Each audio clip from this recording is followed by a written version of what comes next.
Time. We will call this meeting to order.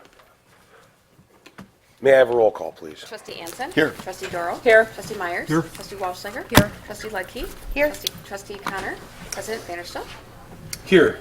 If you'd all rise, remove your caps for the Pledge of Allegiance. Trustee Connor is not here yet, so Trustee Ludke, if you could lead us in the pledge.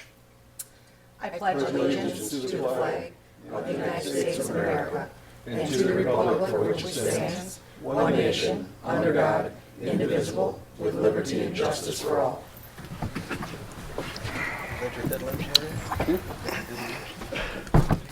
Okay, at this time, if anybody from the public has comments for items that are not on the agenda, items that are on the agenda, you can come and speak when those items come up during the meeting. But for items that are not on the agenda, anybody that would like to speak can come to the podium at this time. No takers tonight. The first item on our agenda is a consideration of a motion to approve the village board minutes from the October 28th meeting. Second. It's been moved and seconded. All in favor? Aye. All opposed? That motion is carried. The next item on the agenda is the approval of the voucher for payments in the amount of $1,378,102.86. I make a motion to approve the vouchers for $1,378,102.86. Second. It's been moved and seconded to approve the vouchers. I have a question. Floor is yours. I had a question on the lawn cutting at the, is it the library in the village hall here? With groundskeeper? Why are our village employees not doing that? Why are we outsourcing that? A couple of years ago, we decided as we had a retirement, so that I remember at that point we took that person's body, and Public Works helped me out, but they took that body back to try and get more work done because if you recall, there were a lot of weeds, there was Yeah. a lot of outside issues. So at that point, the option was taking staff away from parks or other things in the summer or hiring this company. So we hire how many extra people in the summertime besides our full-time to do yard or lawn maintenance? Correct. The summer help, they do all of the cemeteries, they do all of the parks, all of the trimming of any of the street landscapes, any of the right-of-ways, everything like that. How much land actually is there around these two buildings that, I mean, how long could it take? I just think I'm just trying to figure a way we could save some money. Sure. They not only cut grass, they do all the maintenance of the beds, they do Of the what? maintenance of the flower beds, trimming all the bushes, fertilizing the lawn, Mulching. mulching the beds, cleaning them out periodically. But that's just in these two the library and the village hall, correct? Correct, and there's a lot of beds around here, especially at the library. That's a lot of time. Okay, okay. Thank you. That was it. And we have debated with some of the stuff. I know right out here on Park, that island right where the drop mailbox is, we've debated concreting that in other areas like that so that we could get away from, because in the winter they plow everything and destroy the grass. For years we were replanting and destroying, so we've debated just concreting that some areas to make it easier. We could Okay. concrete it all. I don't know if that's quite the answer, but I just, Yeah, no, I understand. I didn't understand all the flower beds maybe, but it just seemed like we had the manpower to do that and, Yeah. okay. I'm done. Just a reminder too, on this payable voucher is the purchasing of the fire truck. Chief, you guys get that, The week of Thanksgiving. so they'll have their new fire truck in about a week and a half, 2 weeks. So. Anybody else? All in favor? Aye. All opposed?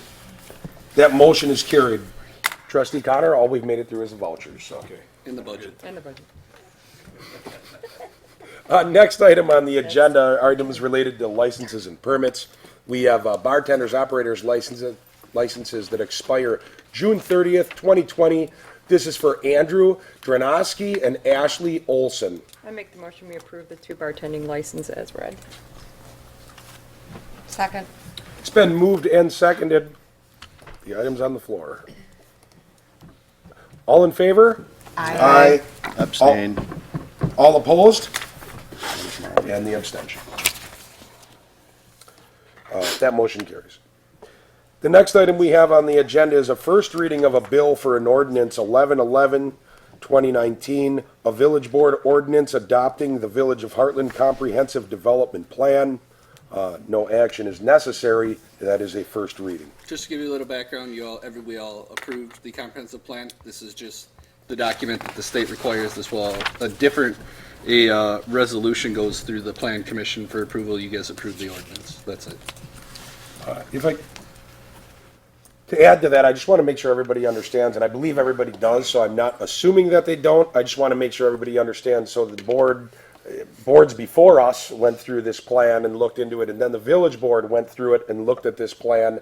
When we get to the point where we're reading these things that are, first or second readings, it's because there are rules that we have in place in the village, but rules that also come down from the state to give the public and ourselves enough time that if all of a sudden something came up, we read it the 3 times, and it can't all just be, read it 3 times in one meeting. So you have a reading, then you have another reading. It can be amended along the way throughout the readings, but typically it isn't. Typically that work is done, but just letting you know, it does come down to laws to make sure that the due diligence is done and that there is enough time, because it is considered something, very important, because it is items that fall within the state law and our rules and ordinances here in Hartland, that there should be that many readings. Just wanted everybody and the public to be able to know that. I have a question. Yep. What happens if we don't approve it? Well, then we go back to the drawing board. Is this a requirement by the state? That we have 3 readings before we pass it. No, but I mean that we have to have a comprehensive plan? Yes. Oh, yeah, you have to have an updated comprehensive plan. The plan was, the comprehensive plan was very, I'm not gonna say it was out of date, but it hadn't been sat down and been looked at. You do it every 10 years. The state does mandate that we have something in place to show for our constituents that we know what our ideas are for where we're going with the village, and to know that there's a plan in place. There's specific rules that say it has to be looked at and that it has to be gone over. I believe it should be no more than 10 years without having the whole plan redone. That doesn't mean it can't be done more frequently. But yes, we do need to stay on top of the plan. Otherwise it can become very outdated. So the plan is, everybody in the state has the same plan? No, the municipality is allowed to make their own plan. And that's what we've been doing the last year. So this is a municipal, ours, We have our comprehensive plan for the Village of Heartland. right? Yep. So we had that steering committee, But the does- plan what commission is meetings, the public state? hearings. What about the state gives you the guideline for that, right? Not the Well, guy, no. you're talking about as far as like how many parks you should have per capita or per acre? So that's, everything is internally done by us, for us, exclusively for us? The state just requires that we prove to them that we've done that plan. That's it. So they'll get a copy of our plan, just as proof with this ordinance saying it's done. But they have no input, no say, no sway, nothing.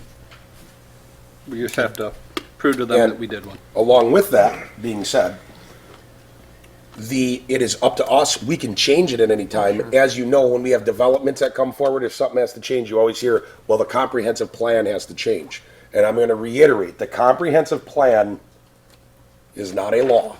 The comprehensive plan is an idea going forward in the village, but if you're going to do something different than that's on the comprehensive plan should change and should match what you're going to have there. One of the things I would like to change is that we take on a quarter of the village or an eighth of the village every single year, and that we do it at the plan commission level, and every year we're going through it, kind of like we do with our assessor now, so we don't run into this problem where all of a sudden we're like, oh, the comprehensive plan hasn't been done in 12 years.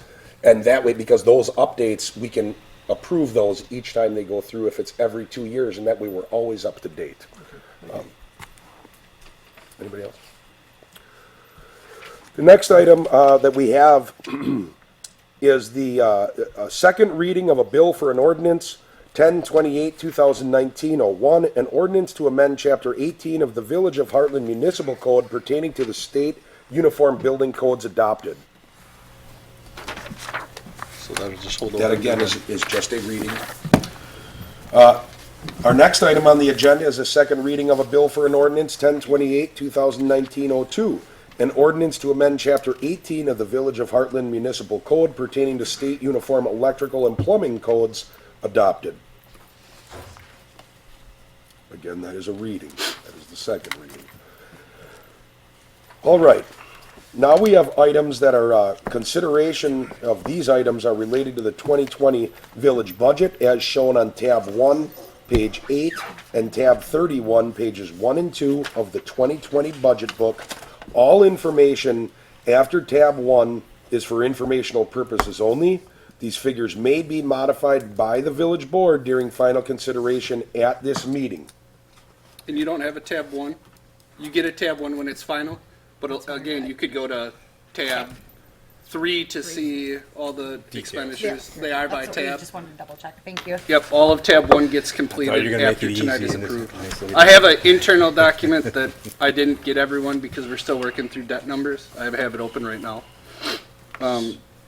Just before he gets into it, what we're doing discussion first, and then if there are any changes, that could change letters B, C, D, any of those numbers, so we would, at that point, if there are changes, I'm gonna make them on the fly. So the reason for that, so everybody knows, and I'm just reiterating so that it's very clear to everybody, the reason for the discussion being first is it opens it up for this board. Everybody in the public can see it's on the agenda. We're going to discuss what may be in these items beforehand so that we could change the figures so that way everybody that isn't seeing this agenda can't see it, but there's about 8 items, or I don't know exactly how many, 8 or 10 items coming up, so that all those are in line and so that those numbers are correct. Obviously, we got to discuss in case anything changed before then. So at this time, we'll go one at a time. If anybody has anything, let's not talk over each other. But if anybody wants the floor to discuss anything that they want to discuss on the budget that we are about to go into these different items on. In the budget that you have, things have changed since then. The numbers are still in total, but if we received grant or additional money like that, that item was put into contingency. So if you go to tab 4, page 6, I think the contingency that you guys had, I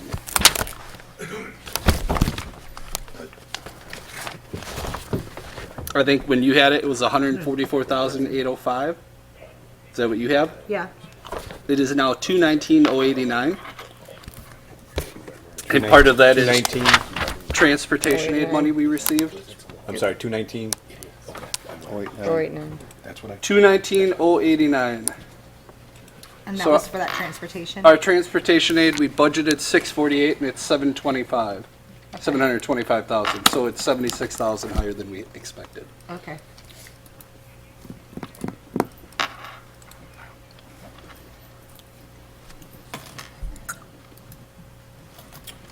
Anybody want the floor? Anybody want to You know what discuss that it? grant that we applied for? No, we get transportation aid every year. Every year we get that. That's- The other grant we haven't, we won't even. Correct. We won't know. We submit that in January. We should find out. We submit it in December. We should find out by January. But we have 6 years to actually get that money and do those projects. But the transportation aid, that's all based on how much road paving and how much you spend on storm sewer and road improvements, and then that can keep increasing.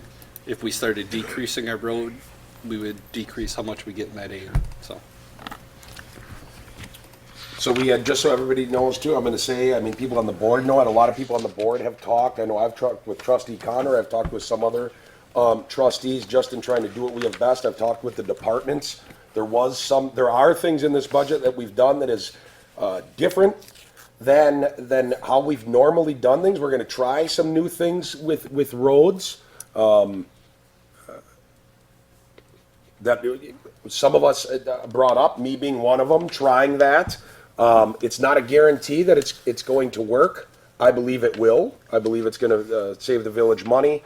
We did some talking to try to save some money on some of the vehicles that we were going to be purchasing out of corporate reserve. After looking at things, I can't speak for anyone on the board, but I think that we're realizing that we have to take care of those vehicles. However, we still are on that same plan of trying to do things differently. If everybody remembers, 2 and 3 years ago, or 3 years ago, police department vehicles, they were purchased every 3 years. The reason that they did that is the warranty ran out after about 3 years. It was something that not just myself, but other people on the board really got on the bandwagon with and said, hey, let's really try this. We're going with every 4 years now. Those things, even though you don't just see it right away, they do come, and all of a sudden now we're in that cycle where it's every 4 years, so it saves money. The board has been working on this budget. Staff's been working on this budget for a long time, all of them that turned it in. The board's been working on the budget with workshops and things like that since September, so I just want to make sure that the public is aware that not only do we commend our staff for all the work that they do in getting the budget turned in, but we also work very hard and take it very seriously and really getting down to the pennies to try to make sure that we can save as many of them as possible for the village. If anyone wants the floor before the discussion is done, or if anybody has anything they want to discuss, now is the time to do it. Keep in mind, this is on the agenda now, so we can discuss it and the numbers will be right as opposed to discussing them down the line. All right. I don't know if you, Anybody else? I mean, I made my points last. No, I just want to make sure, I don't want to move on and then all of a sudden, have someone feel like they couldn't, so. All right. Do you guys want to, I mean, if you go through and approve them, you're all saying that, Yeah, I think I think everybody's aware with that. okay. If we go through them, then they are the way that they are. But if anybody Right. wants to talk about something or find some information out now, Because right now the skid loader's in there and the dump truck is in there. right, and the other vehicles that we've approved, and those road changes, where some of them are, I don't know the exact vocabulary. We're doing a little bit slurry. We're doing slurry on some roads, and then we are repaving some roads. That's already actually. approved, essentially. Oh, okay. Remember the last meeting, we kind of gave Ellers the debt numbers and said go with them? Well, we've been approving so much stuff and talking about so much stuff. I'm sorry that I couldn't figure out which. All right, last call for anybody to speak. So, all I, just, ahead. my concern, which part is in, would it be under sub B? Oh, yeah, which part? Yeah. Are and I think I'd ask for Dave and Mike to come up. Which part is I believe it's out of corporate reserve? Corporate reserves. That so that's- the dump truck and the skid loader are on? Yep, that is all part of item I, which is capital improvements, impact fees. That's it. I is kind of catching everything else. Okay, gotcha. That's catching capital improvement fund, impact fee, and all the other special revenue funds, which are garbage and special Gotcha. library and the MIU or SCIT with the police. I forget which one it is, MIU, Major Investigations Unit. But they all have an effect. Right. If you guys decide, the general fund levy would still stay the same. That extra bucket of money saved would go into contingency because you're gonna, assuming it you off want to of levy the to get all of the net new construction. But it just, that's up to you guys how you want to do it. Okay. We all good? Anything else? No, I'm good. All right. Just so you guys know, this gets monotonous. If I miss one, call me out. It is a roll call vote by law for every single one of these. So, Real quick too. go ahead. Sorry. You were supposed to do all that before? I know. No, I'm kidding. Tab one, I said you guys will get soon. We still don't have a statement of assessment with the state of Wisconsin because we had a manufacturing company disagree with the state's manufacturing dollar amount that they gave. I don't want to list that business. It's not a big deal. It happens all the time. But they actually declined that business. They ultimately go to court with the state and they lost. They could still appeal, but next week I should have, actually this week is the week we should get the statement of assessment. At that point, I can get a tax rate and I can finish tab one. We can approve everything with the budget. I can give you an approximate of what the tax rate would be. Because even then, we're still waiting on our debt borrowing. But in order for tab one to get done, there's 2 communities who don't have a statement of assessment. That's us and McQuonigo. So,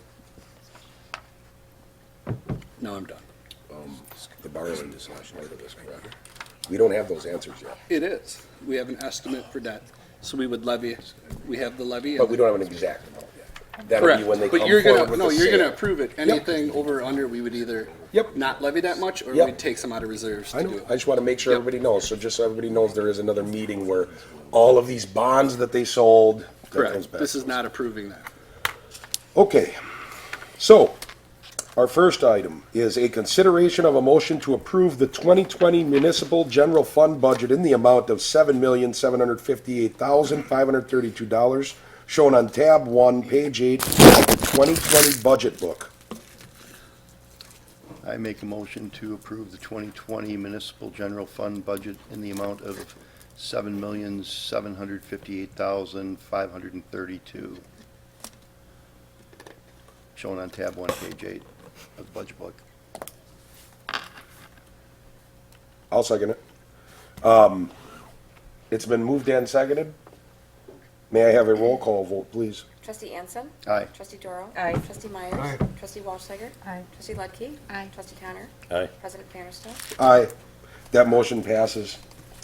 The next item we have is a consideration of a motion to approve the 2020 water utility budget in the amount of $2,292,676, shown on tab 1, page 8 of the 2020 budget book. Also moved. Second. It's been moved and seconded.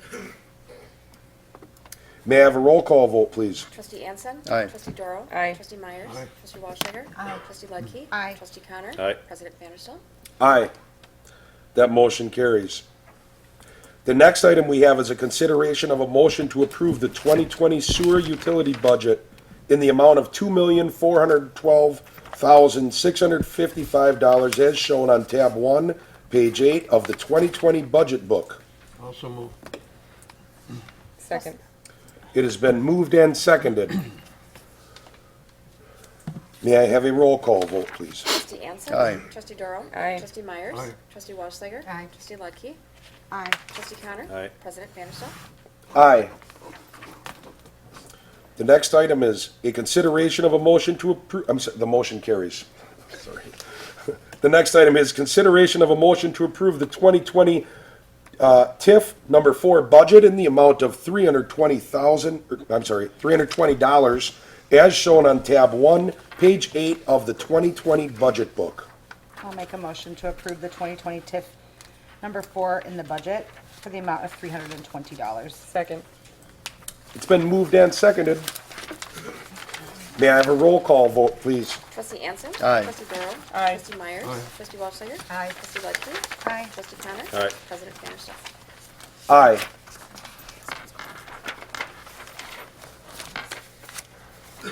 The next item we have is a consideration of a motion to approve the 2020 TIF number 5 budget in the amount of $7,924 as shown on tab 1, page 8 of the 2020 budget book.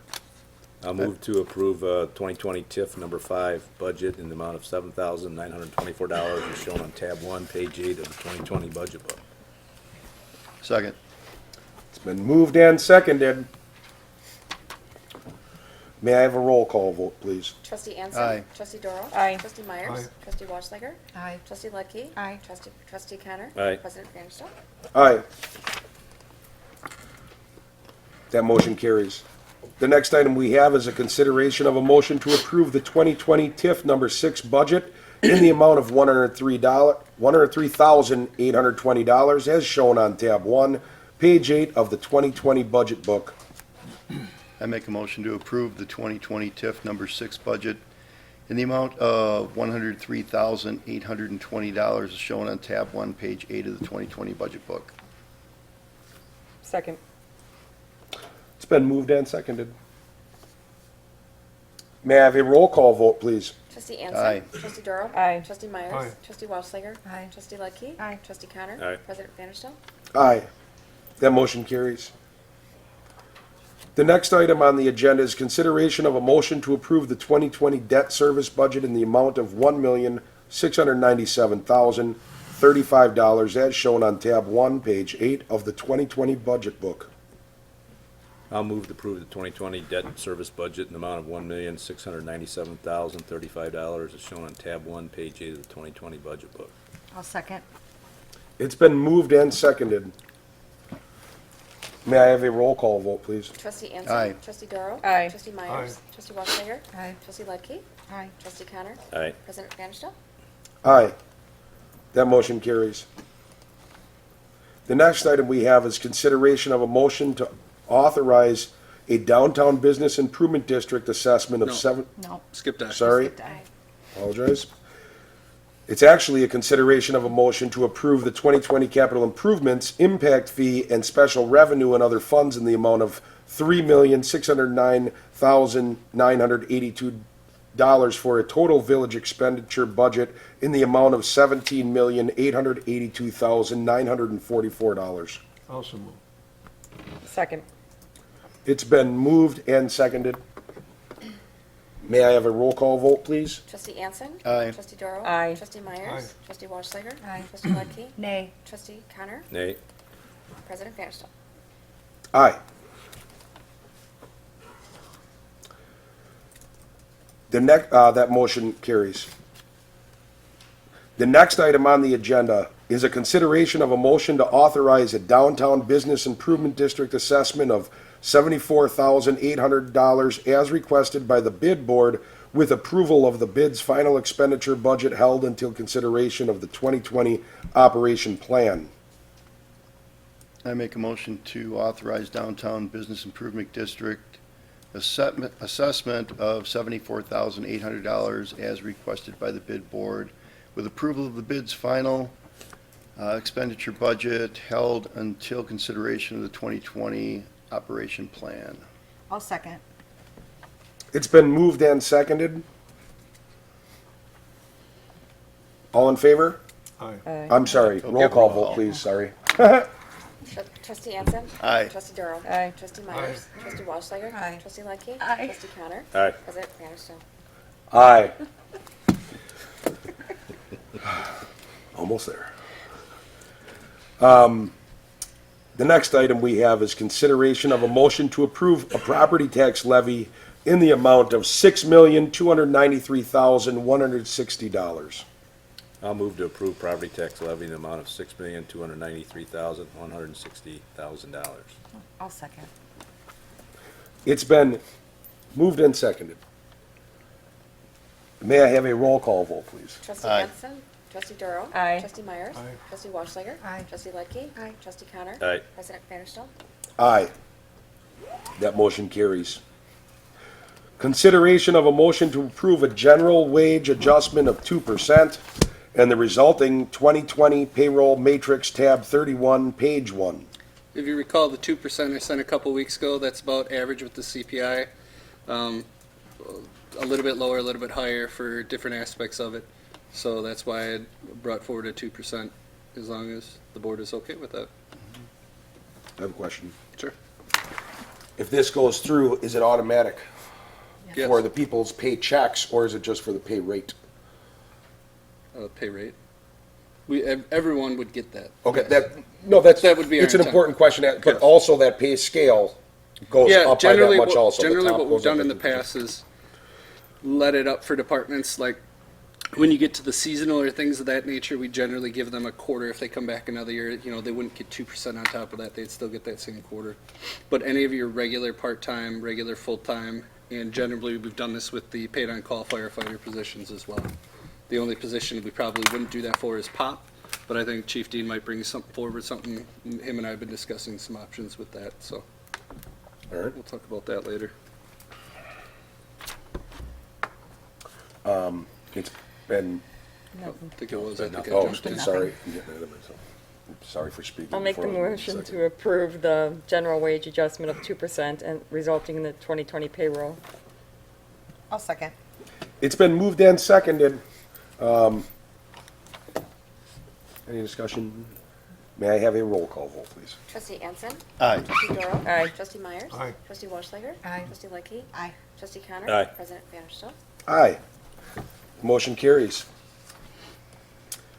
The next item on the agenda is discussion and consideration of a motion to approve the agreement between members of the Suburban Critical Incident Team for the purchase of an armored vehicle. Chief? Hello, everyone. Hello, Chief. Just a reminder, we've been going through the armored rescue vehicle for a while now, so bit by bit, we're getting closer every day. But this agreement is between the SCIT, or those 9 agencies that comprise that tactical team. This agreement just would allow us to purchase that vehicle from Teradyne Armored Vehicles for approximately $300,000. And that's per the quote they gave us dated June 2nd of this year. The Hartland PD, we've already incorporated our amount for the vehicle, the full amount, in our corporate reserve. So that's already been accounted for. And then we would pay it just in one lump sum, so there wouldn't be any interest payments to the village for that vehicle. There are some municipalities that are looking to do that through a loan process, but then that would be on them. This agreement that we came up with has been reviewed by our village attorney, Chris Kinke. He also represents Elm Grove, who's also part of this, so he reviewed it for both municipalities, and then the municipal attorneys for all the other municipalities also reviewed it, and it's been agreed upon that it's a good agreement, and that we bring it forward to pass the village board. Do you have any idea how much money's been raised? I don't have a final amount. We're in the ballpark of that $100,000 range. I think we're going to be a little bit above that. A lot of the donations, I shouldn't say a lot, some of the donations have been verbally committed and not money in hand, so it's hard to say that's what you actually have. But verbally committed, we're over a $100,000 mark. We're probably in at $150,000 mark. So we're roughly 50% paid for through donations. That's if those verbal commitments do ultimately come through. Here in the village of Hartland, we're just under the $2,000 mark in actual in-hand donations, and I have another $1,000 verbally committed that I'm waiting on just receiving the check. And then every day we kind of get a check here or there as well, so we'll see where we end up.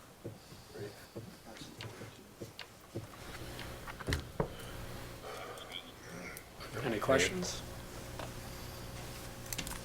All right, So- thank you, Chief. Real quick, ultimately, we were looking at a $30,000 village fee. It could be 15 is what you're saying. Yeah, it was roughly full, all in, like 33.3 roughly. And then we should hopefully end up about that 50% mark when it comes down to donations. So what we'll do at the end of the year, we'll tabulate everything we have money in hand. We want to get the vehicle. There's a long lead time to get this vehicle made. We were hopeful to have it back here for summer, because that's when those type of incidents tend to occur the most, our highest frequency. Plus, we have some special events coming next summer that it could be useful for. And we were hoping to get that ordered right away come beginning of the year so we could have it for summertime. So we'll figure out those donation amounts, get that all over to Elm Grove. They'll be the fiduciary, basically, that's outlined in the agreement for all the money to come to. They'll make the payment, and then you'll see in the agreement how it's then split between the different SCIT entities and where it's stored, things of that nature. I'd like to make a motion to approve the agreement between the members of the Suburban Critical Incident Team for the purchase of the armored vehicle. I second. Been moved and seconded. Discussion.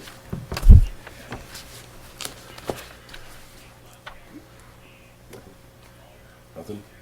All in favor? Aye. All opposed? That motion is carried.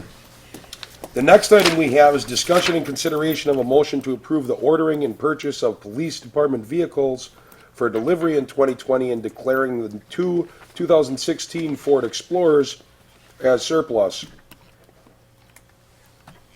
Real quick, are you planning on selling both of those at the Yes. Wisconsin surplus? Yes. Okay. Just gonna ask that. Huh? So What do, We're hoping for like 15,000. Yeah, they should bring Yeah. a good Wait, 15 each? we're hoping for 25. So this was part of our budget, which was approved. The reason I come before the board today is obviously it's a high dollar purchase. I want to make sure everyone is aware of the purchase. They're roughly $34,000 a piece. We would be surplusing both of the old squads, as you mentioned earlier. They are 4-year cycles on the marked squads that are out there patrolling every day, 24 hours a day, 7 days a week. It also is a large amount of lead time to get these squads. as part of the state bid. We're looking at a roughly 20 to 22 week lead time. So with the board's approval tonight, I would like to also, we wouldn't pay for anything until the 2020 budget comes into effect, so we won't pay it till the beginning of the year. But I could get our order in and we can start working on getting those vehicles, so we'll have them sometime in spring then. So I don't have to wait those extra 2 months. This is how we normally do it. We have you guys approve it right away. Some of these vehicles take a long time to get. We usually give hand-me-downs to the fire department too. Can't do it? No, we need that money to go back in. Yeah. Okay, Yeah, enough, so. all right. Well, that's, if that's the case, I think that's something in the future to make sure that you guys talk about, you know what I mean, before it comes up, so that we can make sure we're not getting rid of something that if we need to keep it in the village, let's make sure you guys at staff level, you know, get that and talk about it before you hit budget, so that, you know what I mean? I don't know how you're doing on those vehicles, but I'm just saying it'd be good for you guys to talk in the future, each time vehicles are coming up, if there is a need. If there's not a need, then yeah, absolutely. Yeah, we've done that, and we've done hand-me-downs in the past, and we've even done it internally within the police department, where our detective vehicle, instead of going out and buying a new one, we take one of the squads with the lowest amount of miles in the best shape and try to fit it into that role, so we don't have to buy that as a new squad as well, just because there's, I'll call, more gentle miles on that type of vehicle than there is on a patrol type vehicle. That was one question I had, I guess. You know, we talked, because you said the new vehicles coming up now are different, so the cages and all that are not interchangeable. Right. Is there any talk or consideration for, like, and I don't know what year your vehicle is, if that's the same model, to move that one down, so they save the money on cages and internal things, and then you would assume the new vehicle, because it is, like you said, a less mileage, or hardish miles? Right, yeah, that is something we definitely have discussed. I don't know how far we've ever gone moving forward on it. Couple things is, that's an 8-year lifespan vehicle, and I know you can, I guess, cut that short and move it for sake of equipment costs. But yeah, that's something we can definitely look at as a possibility. And that's the hard part. When the Ford Crown Victoria left police service, we were very spoiled with having that squad car the same every year, no matter what, because it really wasn't a consumer platform. No one bought them unless you were police department or a taxi cab service, so they stayed the same forever. Now, unfortunately, this is a vehicle tied to a consumer platform. For Ford to sell vehicles, they got to keep up with the latest trends, and when they do that, it can outdate my equipment. The hard part is I never know. It could be 4 years, it could be 8 years. It just depends on what type of changes they make. And with whatever changes, I might just be able to buy different brackets to make it work, or I might have to do a whole new, it all depends, and I'm at their mercy. Well, that's, it is a thought that I had, speaking of that, is I wish that I know there's companies that do it, but I don't want to get too far into this, but it's too bad that when we rip out that cage, I know that's made with, that's weldable material. I'm surprised there's not a company yet that's out there that says, yeah, send them to us, instead of paying an entire $3,500 to re-outfit, send them to us, we'll get them to where they need to be with the same safety standards and the same strength. You know, they'll have to do some cutting and they'll do some re-welding so that it then fits, but it might only cost $1,500 instead of $3,500. Correct, yeah. You know what I mean? There is a company. We do use one of the leading installers in the area, and he's actually one of the reasons we're able to get by sometimes with his modifications, where if I went to a normal or a different type company, they would just say, buy this cage, it fits for that car. Otherwise, we're not going to touch it. He knew ahead of time that Bill Flood, I believe is his name, he was able to tell, I think he had specs, or he was somehow able to say, this one's probably not going to work, I think. Yep. And you had told me that 5 months ago, so he knew that ahead of time. Okay, But, that's a good thing. So what it sounds like is we already, if we're able to do that and do it for less and get the same, our proper safety, we already do that. It's just if it doesn't fit, you're telling the higher amount, so the board knows, yeah, we got to put this in. But if you end up being able to do it for $1,200, you'll do it for $1,200. Yeah, we work with Gotcha, him and Ford, and unfortunately Ford will tell us, and we'll usually have a couple months. I just don't have a couple year foreshadowing when it comes to that. Right. And then he's great to work with because he'll do all the measurements, he'll figure it out, and he does a lot of the departments in southeastern Wisconsin. Okay. So then he's always working on it, and he's always able to make the modifications and save us money where we can save money. Awesome. Okay. Chief, I just wanted to clarify for the public, so the actual base price though was $40,615, but we're receiving a customer discount of $63.57. Can Correct. you just explain to the public what that customer discount means? Yeah, sure. That's part of our state bid. So the sense, we cast a wide net when it comes to law enforcement agencies throughout the state that are buying this same type of vehicle. These vendors are agreeing to pay a certain price that's already agreed upon at a discount because of the volume that they're doing is I guess the basic gist of how the state bid process works. So right out, there's no negotiation, it goes right down to that lowest common state bid price. And then you're not going around trying to figure it out, and everyone will hold that state bid price then. So it saves a lot of time, and it also saves money at the end of the day. Yep, thank you. We did have a motion in a second, I guess, with that, with the talk that's going on, I think that. No, we haven't. We have not had a motion Oh, or a okay. second yet on this one. All right. At Well, I least guess- don't Nope, have no, record nothing. yet. Since we're talking, I would include that, if we do have a motion, that we include that that the chief's gotta go and sell them on Wisconsin surplus. You know what I mean? Put them on that website as soon as, right away when they're out of service, so that we can get the most for them that we can then. Okay. If we don't have a department that's gonna use them, then let's get them, sold before more and more time goes away. Okay. Absolutely. All right, well, I'll make a motion then. I'll make a motion to approve the ordering of the purchase of the police department vehicles for delivery in 2020 and declaring the 2016 Ford Explorers as surplus and to put them out on the That they must be sold on. Wisconsin surplus public. Wisconsin surplus. I Must second. be sold. It's been moved and seconded to approve the ordering purchase of the police department vehicles for delivery in 2020 and declaring the two 2016 Ford Explorers as surplus, and they'll be sold on Wisconsin surplus when they become surplus. Any other discussion? All in favor? Aye. All opposed? That motion carries. Thanks, Chief. Thanks, Chief. The next item we have is discussion and consideration of a motion to approve the food truck policy. Where did that come from?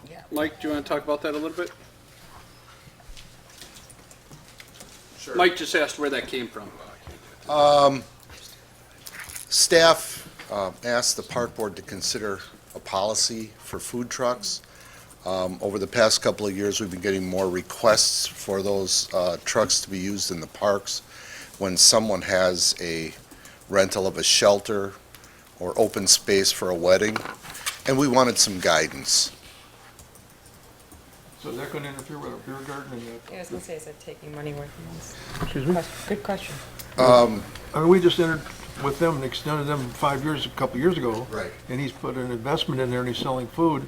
So this is going to bring in a vendor in there that has, Right, it could No. potentially, but that's why the board put in a fee to be paid to the village for each one of those truck uses, so that we are getting some revenue out of those uses of the food truck. pertain to the street dance also? Street Dance doesn't use food trucks that I'm aware of, but no, it would not. There are some Trucks. hard issues with this. We got a call a couple weeks ago from somebody in the Sendex Plaza saying there's a food truck operating outside of their business. We don't have, that's on private property. We have no say in that. So they actually had to call Sendex to see if they could chase them away.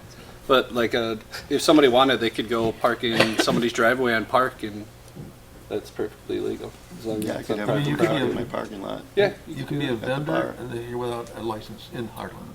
not if you're not on our, No, selling in our property. You just need to meet the Waukesha County There you go. Food standard. food safety standards and get a permit from Waukesha County. And if you've got permission from any private organization, private business, you can park it on their property or driveway or wherever.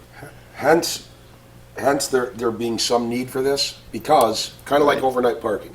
Now, if you go down to Milwaukee or Wauwatosa, you can't park overnight.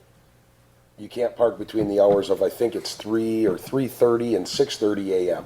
or 3 a.m. to 6 a.m.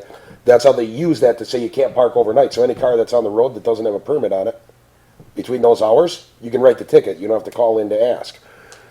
with a food truck right now, yes, if they were not okay with Waukesha County standards for running a food truck, then they're not okay.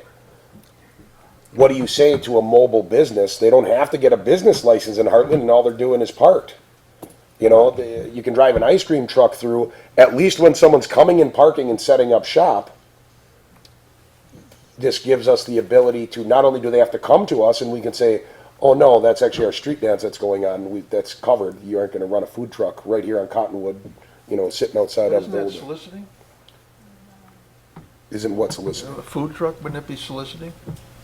So we allow I'm not solicitors to walk our streets and to sell whatever they want to without a license or permit? Nope, they come to get a permit. They have to get a permit. But that's door to door and private property.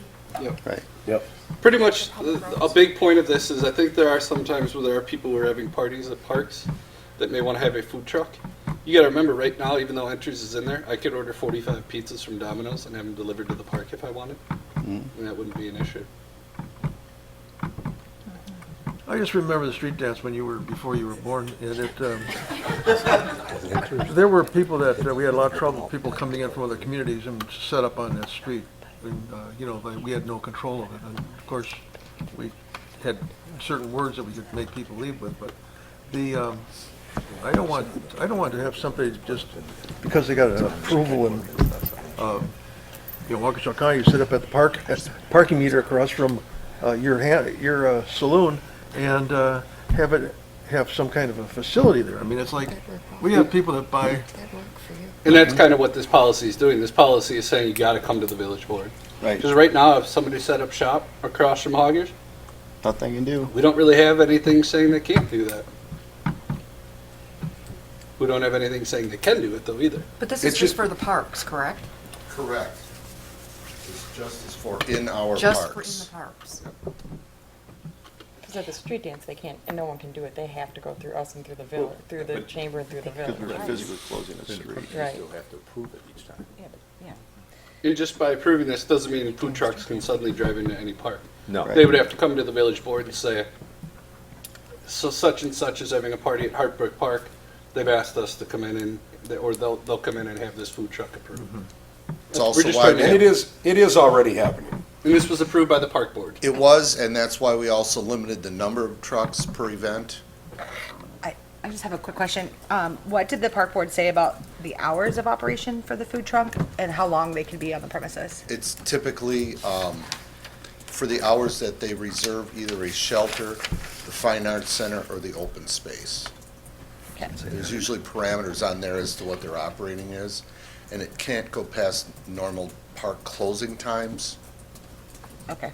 That's what it, Could it, on the 4th of July, say when the fireworks are, could they just park it? If they got a, If we have that's sponsored by the village, and I would assume we would not allow that, because we're not sponsoring that food truck, or asking that food truck to come in.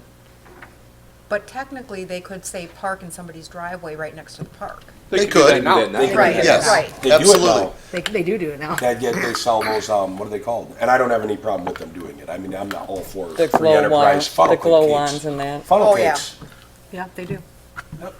they do it now. This is strictly for on-park property with a reservation of one of our facilities. Is there any restriction of where they can park? Will they be able to ride all over the grass? It's written into the agreement that we have, they have to get DPW staff's approval as to where. And that could vary depending on weather, frankly. Right. If, you know, Augustine Academy had 2 trucks come in this last year for their performance at the Fine Arts Center. It was dry. The weather was good. They were allowed to park on both sides of the Fine Arts Center. If the grass is wet or they're going to cause damage, we would restrict them to the parking lot. That's in our control, Okay. Mike, where's that written down? in the agreement. That we have say as to where they can go. They have to get our permission. So they can get an approval, but is their approval tied into the person who's got the approval for the village for the picnic area, let's say?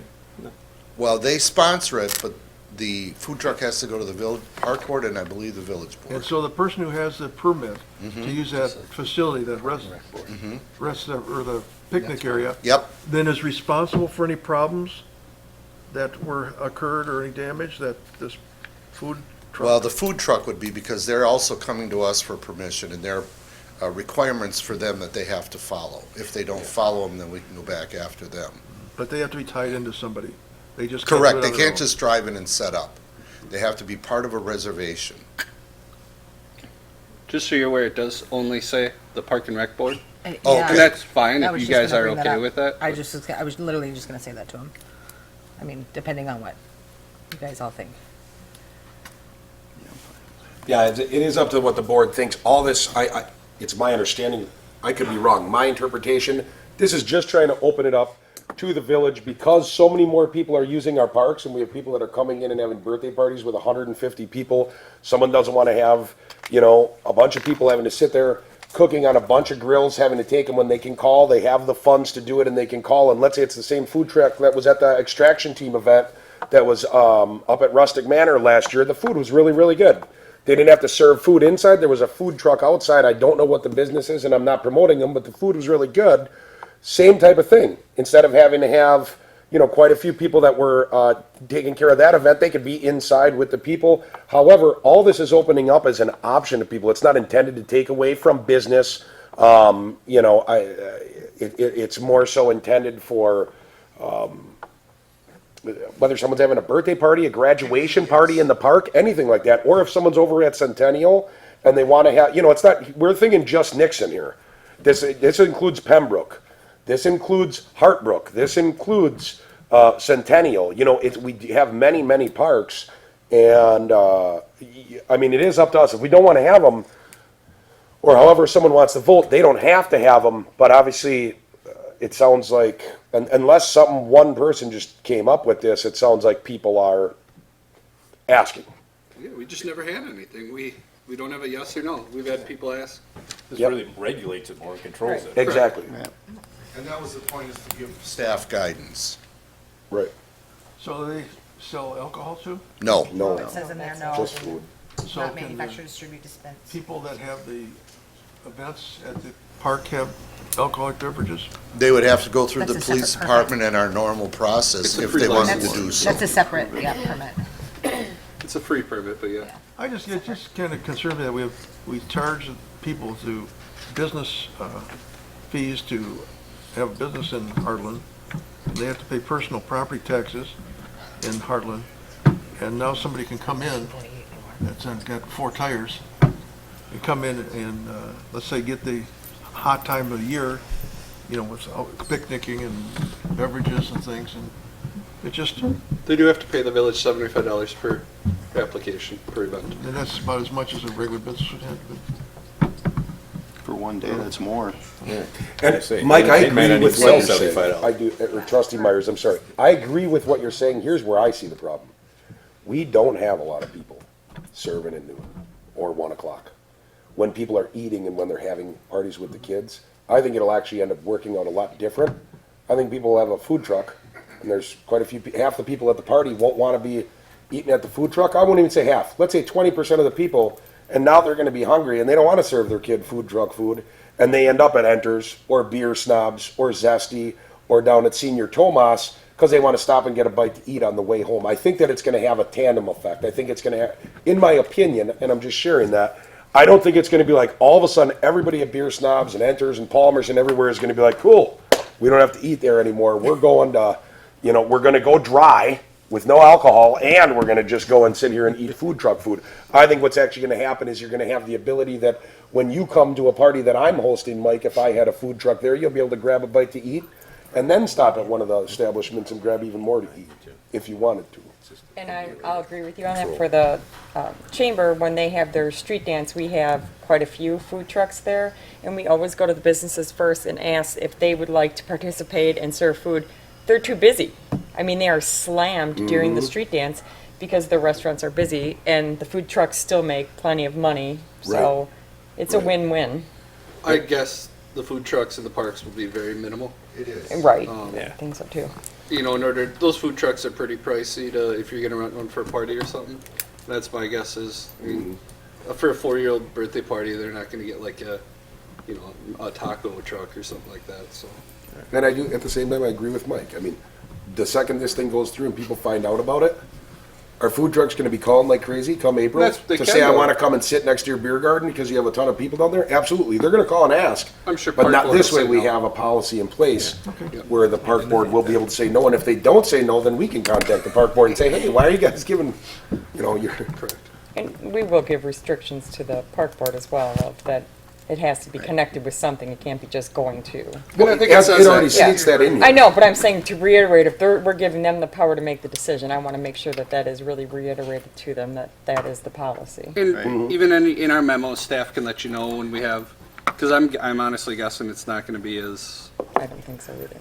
used as we think. Jeff from getting it over. I think it's just getting a policy on the paper because people have asked.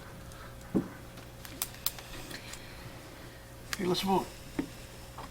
I'll make a motion to approve the food truck policy as seen. Second. It's been moved and seconded to approve the food truck policy. All in favor? Aye. All opposed? The motion is carried. Discussion and consideration of a motion to approve the planting of street and subdivision trees. As you can see from my memo, we had 2 people submit proposals for tree planting. I sent out 3. The third chose not to participate. And we now, this year, have a new vendor for street tree planting who came at a lower cost. Okay. So you had 2? 2 put in bids, yes, sir. You sent it out to 3.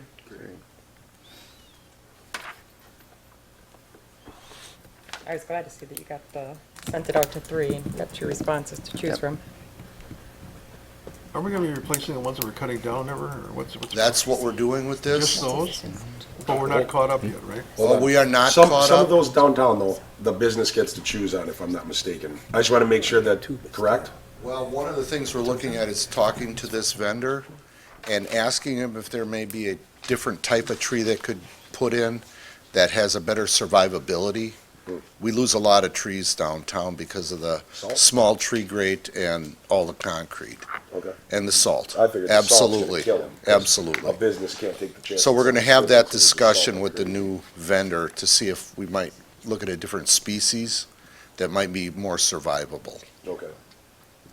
I know some cities, what they do is put them in, that's where you see those huge, Planters. you know, trees, yeah, those tree planters. And then they just have a small tree in it. I think, I don't know what's right or wrong. This is probably 100 trees, right?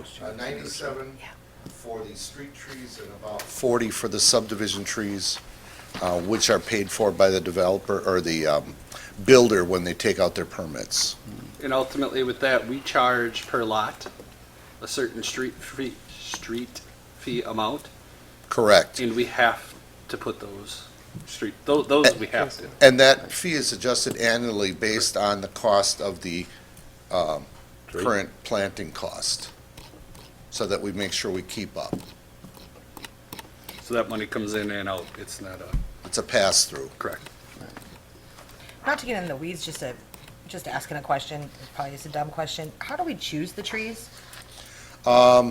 We have a approved tree list, and we try and vary that randomly so that we don't end up with some of the problems we had with too many of the same species on each street. And if we get a particular, like Emerald That's why I'm ash asking. for, That's why I'm asking. so we try not to have more than 10 or 15% of each type, and we vary it. Okay.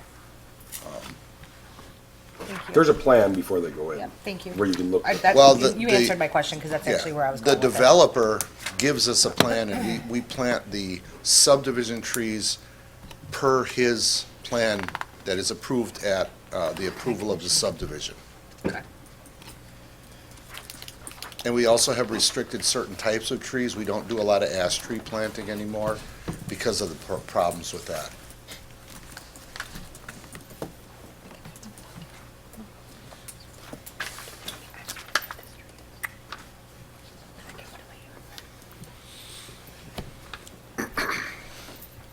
No, that's Would anyone like to make a motion? I will make the motion to approve the recommendation to, or the okay to plant the trees in the street.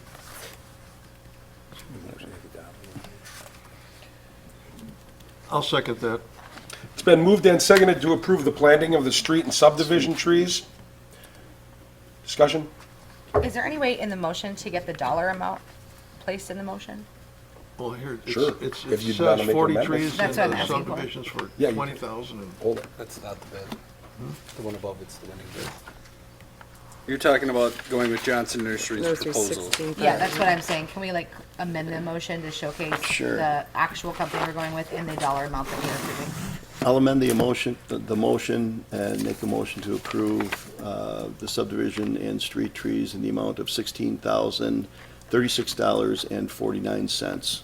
And With the subdivision And the trees. subdivision That's, trees. that's only Didn't I s- portion of it. With the subdivision trees at,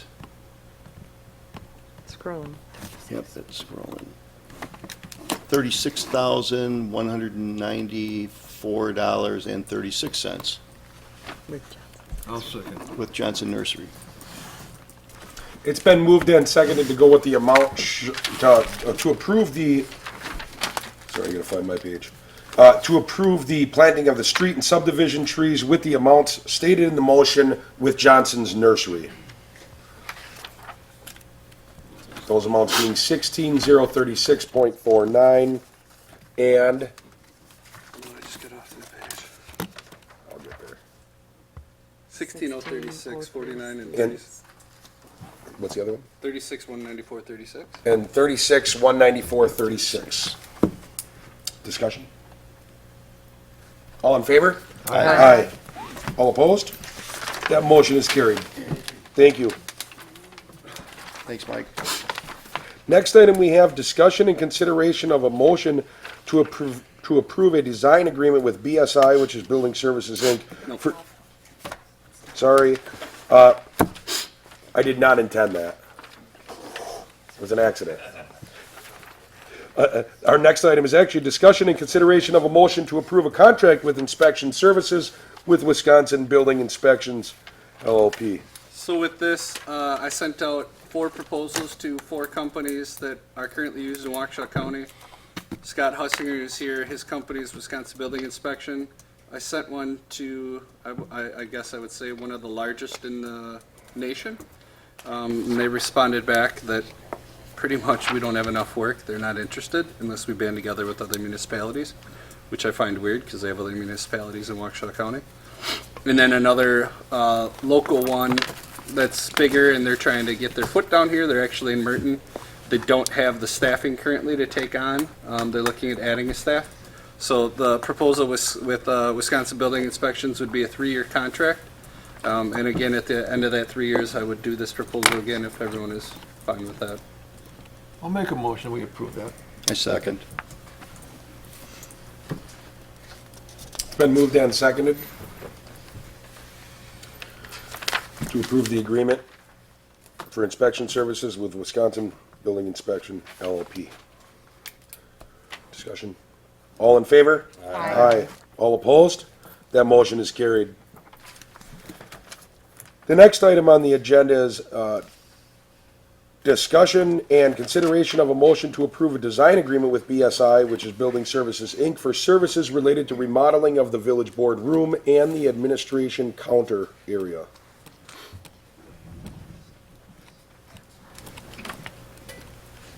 Oh, I thought you were going to show a video or something. Yeah, just to, go ahead. I was just gonna say upstairs, that metal pull-down door has been broken for some time. It's held together by a plank. Well, no, it's held together, but they don't put it up and down, so I mean, it's actually just open the whole time. It's also just, I mean, We could tell everybody that. Oh, well, it is. There's It's cameras broken. there and It's been that's fine. broken for a while, so, some of the reason that it wasn't done right away, kind of where we're getting to with this, is that there was an idea of instead of getting this,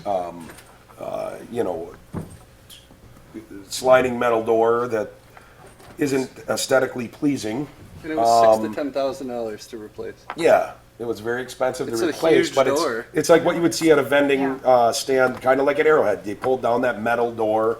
Do we want something more aesthetically pleasing at this time? More secure. With the world being the way it is, do we want something that creates a little more security in case, you know, something horrible were to happen, where we got to duck and people got to duck and cover, because it's wide. When I say it's wide open, I mean it's about 16 feet by 4 feet. It is, or maybe even by 5 feet. It's wide open. You stop telling people.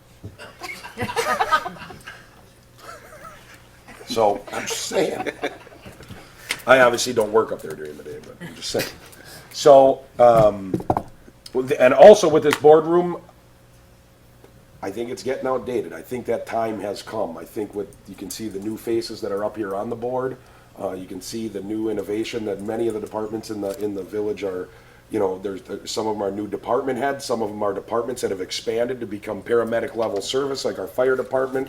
We're getting new vehicles that can take on a lot of different things, like our fire truck and the new, I don't know exactly what it's called, but the new rapid response vehicle. We got this extraction. There's all kinds of new things that are happening in Hartland. So if we're going to go in that direction, it's probably that time to really look at a lot of different things, and this boardroom is one of them.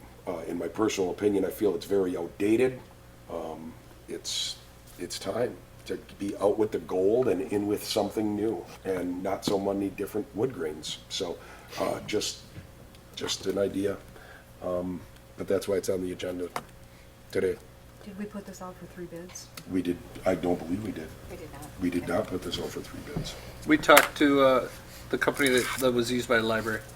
We just were trying to bring And something forward. You had contacted one prior to that, and they failed to. Yeah, Zimmerman Architecture, actually, that's who So we looked at did the village board, or the library. We actually had a meeting with them about a project. He set a date to meet with me. Sorry if I'm putting them on camera and saying their name. Never met.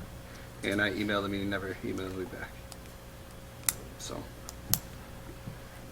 That's an architectural. Huh? You're doing an architectural and then a design firm. Yeah, we were just trying to get ideas, so. If that's a route that the board wants to start thinking about going. Ryan, what was the price for the new gate? 6 to 10,000. Motor shot, we had it repaired a couple times at a couple $100, a couple thousand. And we just decided to put players there and hold it instead of. Truthfully, I'd like to see us try to go out for hit that 3 bid minimum. We hold our other departments to that standard, and we've kind of set that precedent in the last few meetings. Not that I don't agree, I would agree that I think that the actual village hall needs to be looked at. I just want to see us maybe go out to a couple other companies.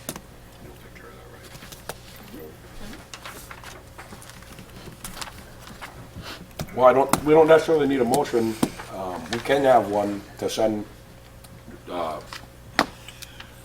Eigel will go and get those bids. And I think as opposed to tabling, we can just, once she's got those bids, then she can just put it on the agenda. Yep. Obviously, you'll send them out to us, but then it'll be up for discussion. So, and again, this is just for someone to digitally do, or however they want to do it, renderings, to figure out, give us some ideas of what direction we might go, and then from there, we would decide what scope we want to go on, what look we want to go with. There's a couple more things you're going to see coming up here in the agenda, so you're going to see that we're kind of getting into change. Is everybody comfortable with that? For that item, for that we move on? Okay. Fails, yeah. Well, it doesn't, it just turned into discussion. I'm as just opposed saying, to- yeah, it just fails Yeah. for lack of motion. We can put it on the next one. Was there a motion? No. Okay. For discussion. So, our next item is consider and take action to approve the hiring of the Bulow Vetter Law Firm, which specializes in employment matters, to assist and provide legal guidance to the Village Police and Fire Commission in connection with disciplinary charges against a member of one of the public safety departments under its jurisdiction.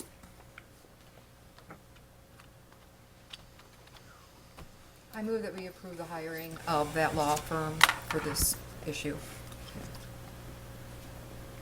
I second. It's been moved and seconded. Discussion? I want to say something, so everybody knows why we're doing this. Anytime anything goes on with police and fire commission, where they do something, the village has an attorney that takes care of the village. I just want everybody to know, you can't have the same attorney doing double duty because they can slam into each other. It's kind of like a short circuit. You put two hots together, it's going to pop. It's just not good from a legal standpoint, and it's a huge conflict of interest. You literally have someone battling against themselves. It's like playing tennis against yourself. You got to have someone on the other side. So what this is a law firm that can look out just for the police and fire commission, even if it did come to a point where the police and fire commission was at a strong disagreement where it hit a legal matter with the village. There needs to be proper guidance for anybody when there's matters that hit that level. So the reason for this is just for police and fire, and obviously it's being requested by them. So that's all I had to say. If anybody has any questions, they can send them through to anyone that's involved in it. All in favor? Aye. All opposed? That motion is carried. Discussion and consideration of placing photographs of elected officials and staff members on the village's website. Just for the board's knowledge, this has met resistance from staff for their I'm photos. sorry. This has met resistance from staff for their photos to be placed on the website. Just, a lot of people don't, we do have people that go to our library when certain people are working, or certain things like that, so we just don't want to really put out names and photos. But I don't know if police has any issue with it. I know you guys are located in the hallway with it, but Yeah, we post in the hallway already. If it's a website thing, my recommendation would be command staff, I have no issue with. Just some of the line officers, just so if someone gets a ticket, someone, they're not trying to figure out who's who and Right. what's going on with that. I agree. Again, it's in the lobby, but then that way I have a little more control over it than if it's just out on the internet. Yeah. That would be from the police department's perspective. Okay. Well, I guess one thing I'll ask, I mean, obviously, for those of us that, for elected officials, I mean, the being out of the public eye went out the window on the day Right. went out for nomination papers, or accepted the nomination, I should say. But I guess it's something to ask, do we want to, staff, if you guys could talk about, do you want to have the officers of the village? I know our clerk is an officer of the village, or do we want it to just be the administrator? You know, I don't know how much resistance you're meeting, but maybe want to talk with them one more time to say, does anybody want to do it, or if they don't want to? I know typically Well, it is typical of the officers. so here's of the village something. to When be you on get it. to our webpage and you click down on finance, I believe there's a section where if someone, like if I wanted, my photo could be on there. Mhm. Would you guys have be opposed if, let's say you went to administration, if Darlene and let's say the new administrator don't want their photo? I mean, the administrator probably will. But if somebody wants to opt out, would you be okay with staff opting out? Yeah, absolutely. Yeah, If absolutely. they don't want to be on there, I mean, yeah, Yeah, it's I fine. don't think we should force them to do it. Curious why, That's but fine. yeah.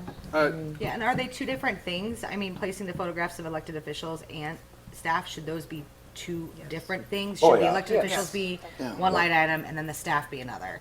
And maybe let the department heads have that conversation within their teams to Right. figure out is it just department heads that go up there? Is it, Well, and it And pops then- up right next to your name. Like when they click on the Right. board, if they click trustee Ludke, it pops up with your number and all that. Right. And then there's right now it's just a gray silhouette. That's just like a cartoon. skinny, that's all that head, matters. you know? But yeah, so it's like, we've been talking about this for a while, and it doesn't sound like we're ready to hammer it down, but it sounds like the board really wants to do it. So whether we're gonna have, police department has a nice camera and they're gonna take pictures and we'll get a backdrop set up or something. But getting it figured out, it sounds like the board wants to go in that route. yeah, I would just pull them apart. I'd make elected officials one and then staff another. Oh, yeah, it goes next to Yeah. the name. It's just next to the Right, name. I'm just saying as a line item that we're talking about right now. Like you would Oh, approve, I see what you're saying. make a Yes. motion on Yes. one. Right. Yes, Right. and then let the staff continue in their conversation. I think since it sounds like there's any resistance from staff, maybe we just start with elected officials. Sure. And then if we want to add staff in later, or elected officials and administrator. And we'll I'll add in get you, stuff. maybe in our weekly update, maybe I'll email you guys some list of concerns that staff had, just so that you guys could, Okay, yeah. because I asked and there were That is what it is. a good number that weren't comfortable with it, didn't like, just, It's we do have understandable. people that go certain places because certain people are working, so. Understood. And if we could, I'm just throwing this out, if we could use,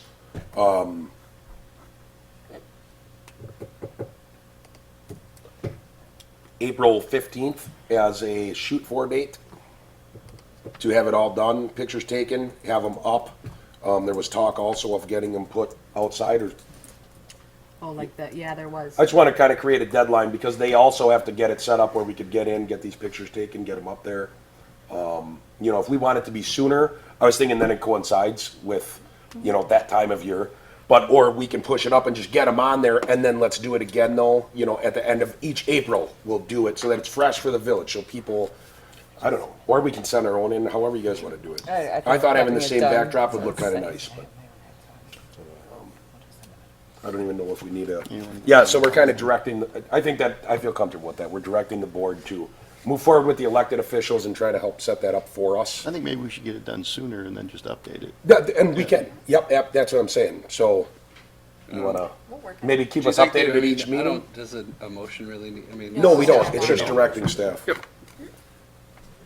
So we can do that, you can just tell us, we'll put your frame, we'll put up We got it. 40 by 40 pictures of you guys all around it. No, We gotta get a no, photographer with the fire department too, guys. Well, don't we do that If we through need the to use police, it. we're gonna do it, the police think. department? Police department has cameras, I'm sure they would be willing to do it, otherwise Fingerprint us people and- could see Kinsey, we could take Yeah, something. we'd have to Yeah, ask. bug Will we shot, have our height fingerprints. behind us? All right. Jeff, we've got somebody that we can ask through the fire department that we use for all of our pictures too. She's Mary awesome. Fallon. Okay, yeah, Yeah, if we can so- get some, just someone, then it's not, Yeah, you know. we'd like to ask her though first, but Yeah, oh yeah, Yeah. you'd have to. Yep. that would be incredible. She's great. Okay, all right. So staff will work on that, they'll keep us updated. The next item that we have is discussion and consideration, this is gonna sound funny. Discussion and consideration of creating a village flag and updating the village seal. A lot of these things you see coming up here, the village seal, I found out we have one already. It's already set, it can't be changed because you get it upon your incorporation, so that's gone. All the things that we're talking about right here, like with the flag, is we're getting ready, I think we're on our way to changing this room. We're gonna be changing this room, and we're gonna end up changing the font for the village, and we're gonna go through this whole process. All I was trying to do is get anything out there so we don't get it done and then say, oh, we should have included that. I'm trying to do things that are, we're getting to the point, this village is 126, 127 years old. You know, are there things that we want to do that create, you know, pride for ourselves? If we don't want one, fine. If we don't want something that says, hey, you know, we're Hartland, that's fine. But I think that it'd be a good idea to start going down that road. I don't think we have an identity problem, but I kind of think we have an identity problem, if that makes any sense. I think we can put ourselves on the map a little more. So I just want to see us, it's time, I believe that the time is now for that change and updating. So I don't know what you guys think of it, but I wanted to kind of throw it out to having Darlene kind of reach out to people in the village and the schools and opening it up to whether it's the art students at the high school or all the art students to, you know, get on board and give us your ideas. I didn't know what the board thought about this, but if you read the history of Hartland, they have that, I hope I'm pronouncing this right, but it's a Shabakonaki, and it means the gathering place, and it's actually been like that forever since this place has been here because of waters gathering. And when you think about Watertown Plank Road, and you think about the Ice Age Trail, and you think about the railroad going through, and you think about the Bark River going through, I just think it was kind of cool that it's all these different things. I mean, the Watertown Plank Road, that's well over 100 years ago. It's 150 years ago, but people used it to get out here.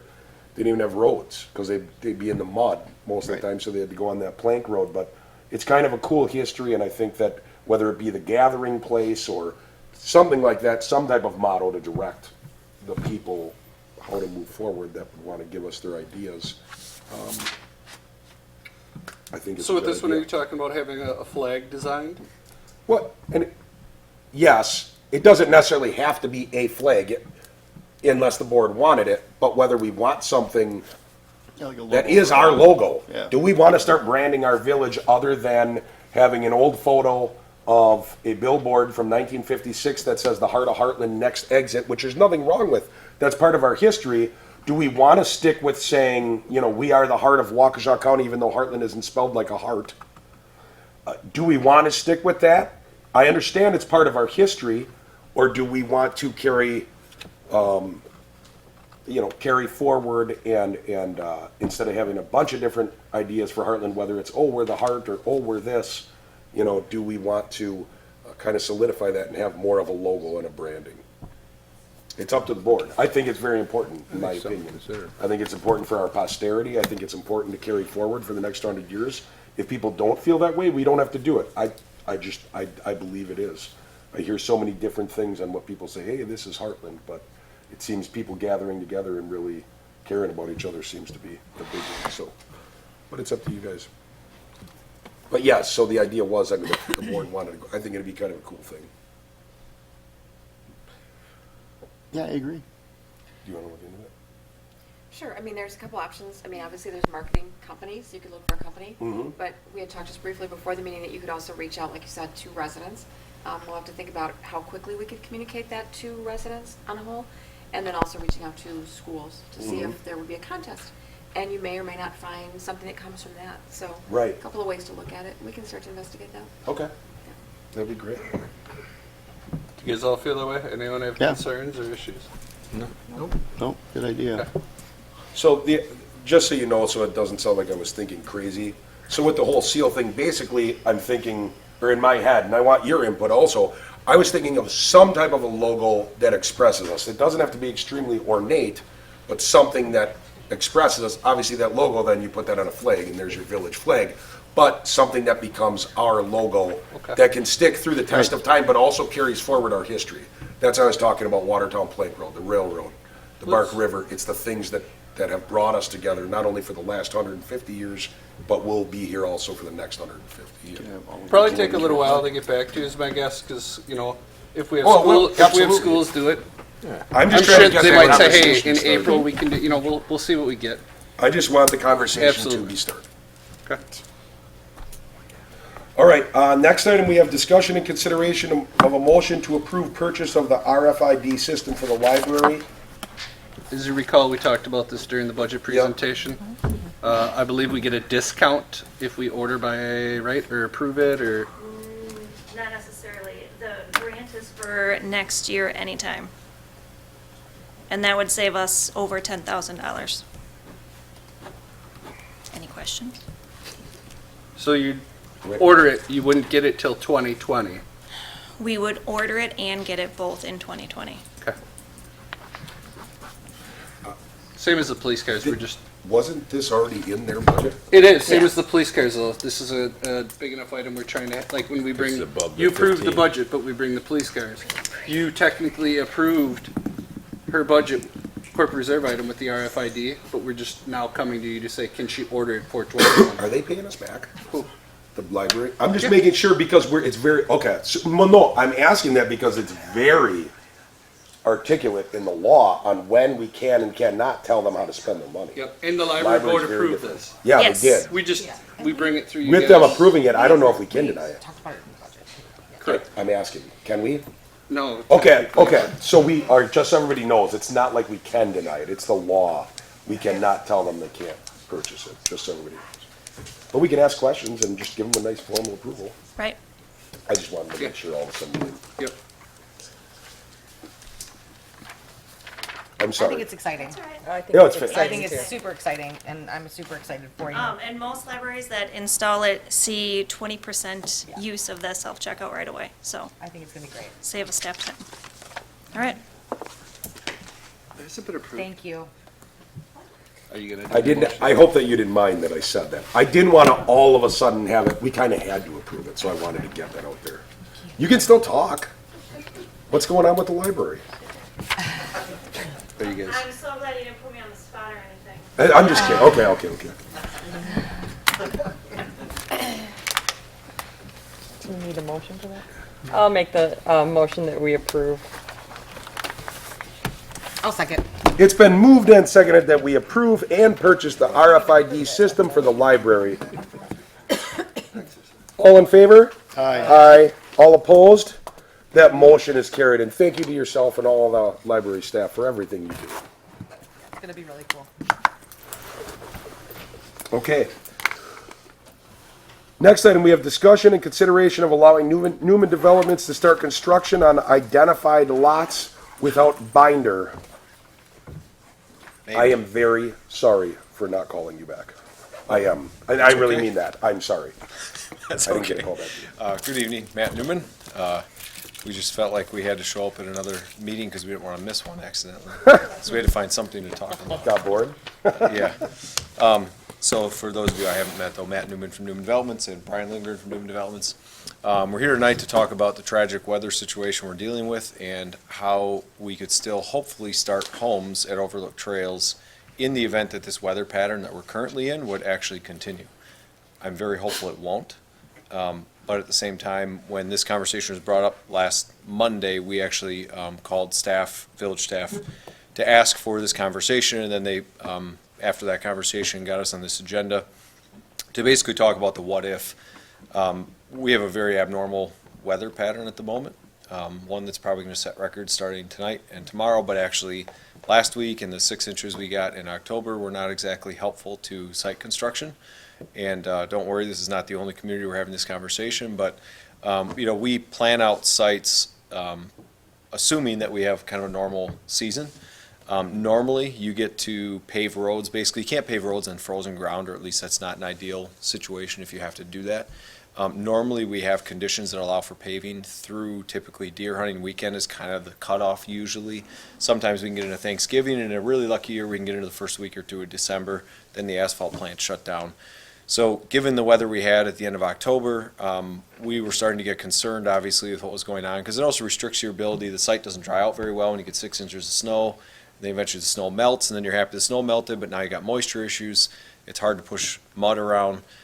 This has just been a very difficult season, frankly, for construction everywhere.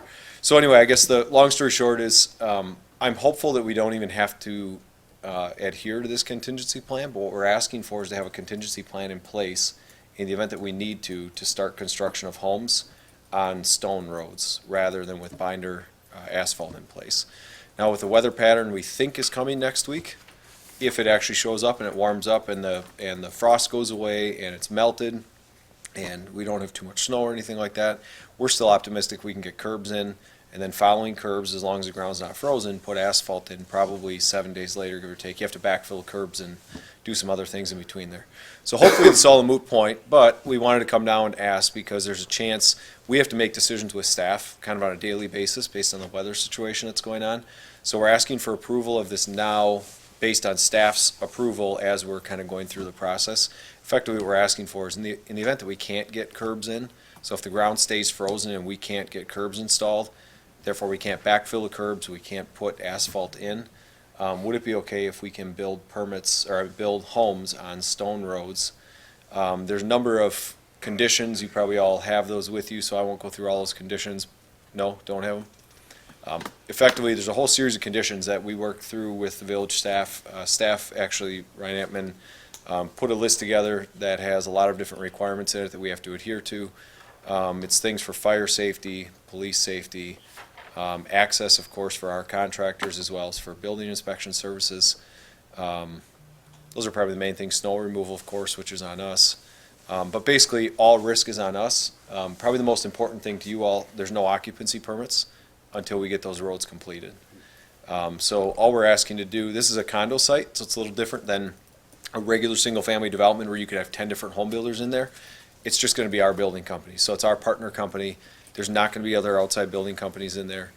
We just have a lot of customers right now, frankly, that are really excited about it. They've been watching it get built all summer. We have a lot of people ready to get started, and we don't really want to hold that back. At the same time, they know that they won't be able to move in until we have those roads completed. The other thing I'll mention, which this is not part of the conditions, but just to remind all of you that may not be familiar with the development part of it, we do have letters of credit posted, so we have surety, financial surety out there. So in the event that something would happen, that I get hit by a bus or whatever might happen, you don't want to say that stuff, but something happens, there is financial surety out there so that the village could finish the project in the event that our company for some reason had a problem that couldn't finish it. But suffice to say, when the homes are started and we're under construction, we will have the customers very anxious to move in, obviously. So we are extremely motivated to get it finished. As I mentioned, if we get in the 40s, even upper 30s next week, this might all be a pointless conversation, but as of last Monday, when there was no light at the end of the tunnel and there wasn't a day above freezing in the next 2 weeks, we were getting pretty concerned. 5 degrees tonight. Yeah, so I mean, there's going to be frost penetrating right now, and that's the thing. Even once it gets to 35 degrees, it doesn't mean we necessarily can go out and just start doing work again. We have to wait for that frost to move its way out of the ground, otherwise you can have issues with the subgrade. Just briefly on the site itself, you've probably, any of you that drive by it have noticed there's been a lot of work going on Highway K. We got to get those turn lanes done. It's an XL and decel lane for safety purposes, getting in and out, especially with construction traffic over the winter. We just got stone down on that, and we'll make sure to get that paved for sure, because we need to have that done in order to get going on the site. So you'll see more activity out there by the highway. We also have stone on the roads, which that's important because it seals up the base. It seals up the dirt, basically. We have it done on everything all the way around to the north end. There's a little section of the loop that's missing yet, where it's been holding water quite a bit this year. We've had moisture issues basically all summer out there, other than like July and August. And then the 2 little cul-de-sacs in the north end don't have stone yet, and we're hoping to still do that later this week. So the stone bed, the road base should be in a good position by the end of this week, and then we just need a little bit of a warm-up for about 7 days, and if we can get that, none of this will matter. So I guess with that, I'll just open it up to questions. I know this is not a normal thing. Believe me, it's not normal for us either, because we do not like leaving sites in this condition over the winter. But we like it even worse if we get stuck not being able to do anything, because that's a bigger issue for customers and such. A couple things for all of you. Historically, Hartland is not allowed building without binder. Staff has talked about this. We've talked about this with fire, with police, building inspection, DPW, the engineering firm. I don't know if any of you want to, like Ryan, if you want to discuss your, because I think obviously no offense to all the other departments, but our village engineer is ultimately the one that would be saying, if they're able to do the roads in a couple weeks, they're watching it, they're saying everything is okay with it, some of the concerns of building without binder, so. Yeah, I am Ryan Atman with Rupert Milkey, your village engineer. And all the folks that were mentioned, staff level, we've had 2 meetings with Matt and his team to talk about this contingency plan. Frankly, the best thing for the site is to get it cleaned up and buttoned up to the best extent that we can. Under the scenario that it remains stone, or under the scenario that we can get curb gutter and binder, and we want to get the curb backfilled, that would be ideal with topsoil, and graded and matted. We want to get as much of the area as possible matted and stabilized to limit the amount of erosion that could occur in the spring during the freeze and thaw cycle. So we've worked through really 3 pages of contingency items, what would need to be done under the scenario that it remains as stone. It would be set up so that the development is really done in 3 stages. They have to get everything done on the first stage before they could move to the second stage with building permits. So they really have to prove that they're going to work hard to get things stabilized and buttoned up before they can get too much further into the development. It really is going to be a day-by-day type situation over the next 2 weeks. Beyond 2 weeks, beyond Thanksgiving, the weather is going to drop. So if the stars align, I think they can get the curb and gutter and binder done. They'll probably have to take protective measures on the curb and gutter. They're probably going to have to cover it because the temperatures will get cold at night. So it's really that freezing temperature that's the issue. For paving operations, the 40-degree day might not be the best day to pave. It could be really, really windy and have a net cold effect. It might be that 34-degree day that's sunny and not windy, that's the better day to pave. But they're only going to have a few days to choose from, so they're going to have their contractors lined up to go. And if the weather proves out the way it looks like it's predicted to, and if that frost comes out by early next week, they can probably get that done. Did you guys make a call that the frost is out, or who does that? Yeah, shovel, pick the ground, I'm just and saying, Steve or whoever would be Yes. there to say, yep, this is good to Yeah. go. Okay. Yeah. What we don't want to, what we don't want to see happen is the ultimate road, longevity in life be compromised because the wrong decision is made in the next 2 weeks. So want to be able to set up so either way that it goes, that they can move forward. I don't want to have another subdivision that we have road problems with. I mean, it was stupid things that happened before, and, you know, the weather screwed things up a lot. I just don't want, I mean, I just don't want something, us to come back and, you know, in about 5, 6 years, and all of a sudden there's a major $100,000 expense to fill up a hole because the water, you know, the ground was frozen, Like Mary or the Hill, fill was yeah. bad. And I sure as hell don't want to go through that again, so whatever. And we brought that up to them, and Mary Hill was under, that was utilities, that was, Yeah, it was- utilities are in, and Yeah, I mean, the good news with this site, there was the materials for the trenches weren't optimal, so there was a lot of extra expense for Matt and his team to haul in granular material from off-site. So that was controlled and tested, you know, with a geotechnical firm. So there was a lot of effort put into the trenches. So I'm confident about the utility trenches. I want to be just as confident with the finishing touch, which is the stonework, the curb work, and the asphalt work, to make sure that's done in accordance with the state specs, and that's what they're going to be measured by. There's 3 pages of state specs here that prescribe how cold weather work would be done. And if they're not able to do it within those specs, our firm won't support them moving forward with that work. so I think ultimately what everybody's looking forward, is that a developer agreement amendment that kind of is in effect until May? How does this, what are you looking for, I guess? Obviously, we have those contingencies, but our developer agreement obviously said binder had to be in by a certain date. So now we're here saying, can we do it? Before that, Ryan, can you give us advice on if you believe that this is the best plan moving forward? Because, and the reason I'm asking that is we've had in the village, and this has nothing to do with Ryan. I'm not saying it does or doesn't have to do with Ryan. I'm just saying it. We've had issues in this village, serious issues of things being missed, from Mary Hill and the fact that we have just sinking problems, and they had drainage problems over there.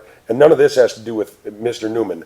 We've got retaining walls that people couldn't figure out how to build it up to the standard that was on the drawing, like a drain tile on a 10-foot wall. The person building it just didn't realize that that was supposed to be in there, or they were just cutting corners and didn't get caught. But regardless, we have many issues of corners getting cut and the village having to step up to take care of corners getting cut when we rush things. So I guess I just want to make sure, if I'm asking as the engineer, if this is, you know, is this the best thing to do with the current circumstances? This might end up costing them more money. There's conditions in here that could cause them to have to rip the base out and replace it next year, depending on what happens in the future, and we can't predict that.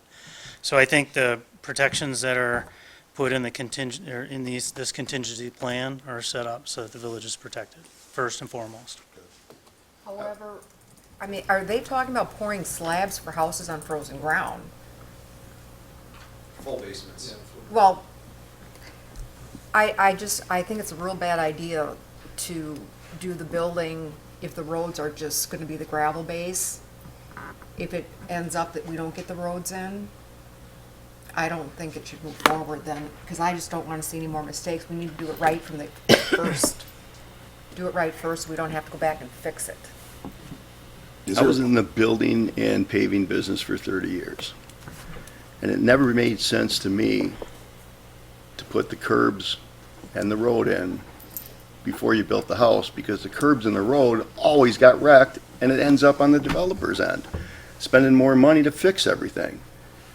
So if we've got a good gravel base, if it is stable, and you're telling me it's stable other than the areas that we still need to fill, it makes more sense to let it go through winter, let them do what they can do as far as putting the basements in, building the houses, let everything else settle out, get more stable, and come spring, let's put a road in that's gonna last, and it's not gonna be, all the curbs aren't gonna be ripped out because somebody ran a dozer over it and didn't cover it with gravel first, or somebody took a dozer and turned it on a binder course and ripped it all to hell, and put the cost on Newman to have it fixed. So, I mean, I saw it from that end, and it just made no sense to me at all, other than environmental with runoff and silt, but we put silt fences in for that. And they've been doing a great job as far as, trying to control everything, and when things did get away on them, They were there at 3 in the morning trying to fix it right away. So they've already proven to me that they're on top of things. And if we've got a good gravel base and they can roll heavy equipment over it, when you dig a basement, you're putting footings in the next day. So that's not getting affected. Plus you're down 8 feet, so the frost isn't, even if you're in a hole, the frost isn't going to get in to affect anything. I just think it's a better idea to let them go on a gravel base than it is to put a road in and have to rip it up in spring. So the reason we've generally had the binder, I think with a lot of the subdivisions, is for public safety. Right. This is a little different. We talked to public safety.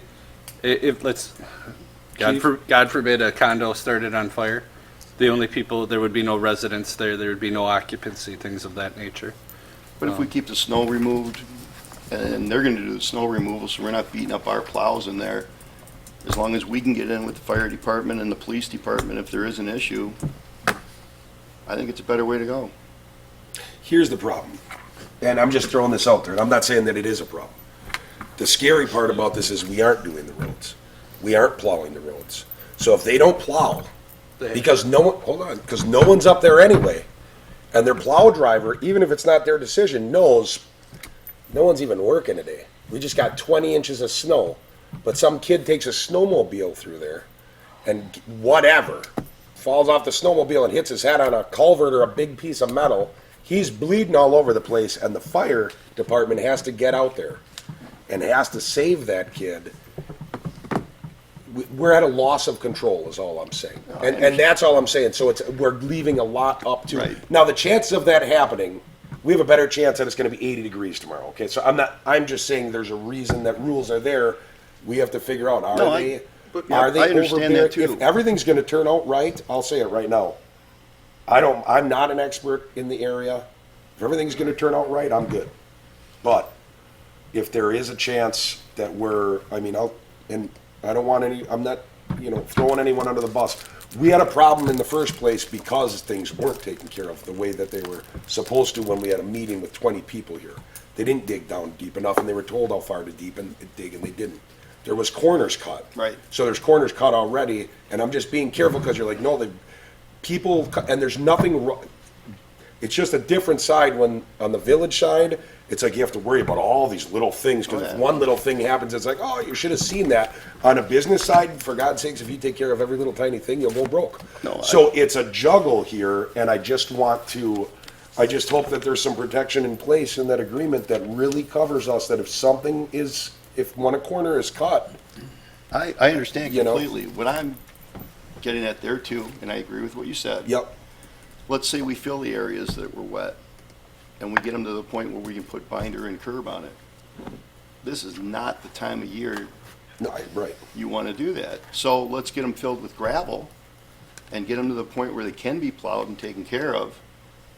And now in spring, instead of having a road on it and curbs on it and it sinks, or the road and curb are holding up, but now we got a sub-base problem that we don't find out, like Mary Hill for years. Mm-hmm. Let's go through the winter with just the gravel and let them build. Is it your, And then we can see it, we can reevaluate the roads in spring, and if things aren't right, then we fix them in spring. And that way there's nothing hidden, there's nothing to redo, everybody's happy. As long as we can get the emergency vehicles in there to save people if something dumb does happen. That's my biggest concern, is just that we're making sure that it's plowed, because we're not going to be plowing it. Right. That's my biggest, and let's be realistic, more realistically, I'm talking someone they fall, even slips getting out of the truck, falls on ice, someone that's building a house. The fire department will die getting to anyone for any reason. Now, I'm not trying to be crazy, but I don't want all of a sudden a firefighter to get hurt. I get that. Because they're having to trudge through snow, or all of a sudden a rig is stuck, and now there's another. No, I know, but now all of a sudden another set of people is there. So I guess what I'm saying is everybody has to really be cognizant of. Yeah.